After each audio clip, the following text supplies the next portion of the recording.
On commence par ce procès des attentats du 13 novembre. Jamais on n'avait entendu les voix, le ton des terroristes lors de la tuerie du Bataclan. Et aujourd'hui, un cap a donc été franchi avec la diffusion d'un enregistrement audio. En fait, c'est un dictaphone posé sur un balcon qui a capté l'intégralité du massacre, un moment glaçant auquel vous avez assisté, Gladys Lafitte.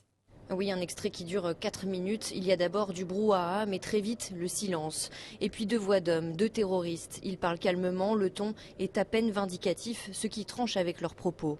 L'un menace des spectateurs, le premier qui bouge ou qui fait pas ce qu'on dit, on lui met une balle dans la tête. L'autre revendique leur acte. Vous ne pourrez vous en prendre qu'à votre président François Hollande, qui combat les musulmans. Aujourd'hui, l'heure de la vengeance a sonné.